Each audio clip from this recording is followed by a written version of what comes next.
سلامونه او نیکې هیلې په دې هیله چې ټول روغ جوړ او د صحت په جامو سمبال اوسئ. یو ځل بیا زه میلادزی افغان د افغان کتاب کور له صفحې تاسو سره مخاطب یم. موږ یو سیریز پیل کړی دی، بریا ته د رسېدو و حل لارې، یعنې څنګه کولی شو چې خپلې بریا ته ورسېږو. هغه اووه کارونه او هغه اووه نظریې چې موږ راټولې کړي دي، نن یې درته څلورمه برخه تشریح کوو. که غواړئ چې تېرې او راتلونکې برخې درسره وګورئ، د افغان کتاب کور د فیسبوک، یوټیوب او انسټاګرام چینل درسره حتما وګورئ. راځئ په څلورم پړاو وغږیږو. څلورم پړاو کې څه مهم دي، څنګه کولی شو چې بریا ته ورسېږو. څلورم کار یا څلورم پوړی یا څلورم حل لاره چې ده، هغه لیوالتیا ده. تاسې د خپل هدف سره مینه ولرئ، لیواله واوسئ، کار ورته وکړئ. که موږ اکثره وخت وګورو، هغه څه چې موږ غواړو نه غواړو ترلاسه کړو، ولې کله چې د زړه انتخاب وشي نو حتما یې ترلاسه کوو، هڅه کوو. نو خپل هدف باندې مین شئ، کار ورته وکړئ او هغه کار کول خپله مینه وګڼئ. کله چې تاسو یو څه ته لیوالتیا ولرئ نو حتما یې ترلاسه کوئ.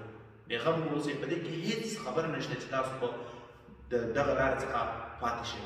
که چېرته یو څوک غواړي انجینر شي، په دغه برخه کې باید پوره کوشش او هڅه وکړي، باید هغه کارونه وکړي چې د ده ته رسېدلو لاره چاته برابروي، خو د انجینرۍ سره باید علاقه ولري.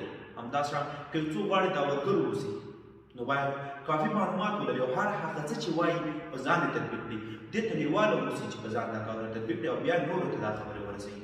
نو خپل کار، هر هغه څه چې تاسو غواړئ ترلاسه کړئ، مینه ورسره ولرئ، ورته لیواله واوسئ او خپله تفریح وګڼئ. کله چې تاسو یو څه ته لیواله شئ نو هغه خپله تفریح ګڼئ، او کله چې تاسو تفریح شو خوند ترې اخلئ، او کله مو چې خوند ترې واخیست حتما یې ترلاسه کوئ. بېغمه واوسئ. بریا ترلاسه کول سخت کار نه دی، فقط کوشش، پوهه، هڅه او ورسره لیوالتیا. همداشان موږ غواړو په راتلونکو برخو کې په دې هم وغږېږو چې دا حل لارې څنګه مساعده کړو. نو زموږ د افغان کتاب کور یوټیوب، انسټاګرام او فیسبوک صفحه حتما درسره خوښه کړئ، تر څو د راتلونکو برخو څخه آګاه واوسئ. مننه. که چېرته مو دا ویډیو خوښه شوې واوسي نو له ملګرو سره یې هم شریک کړئ، تر څو ثواب یې تر تاسو هم ورسېږي.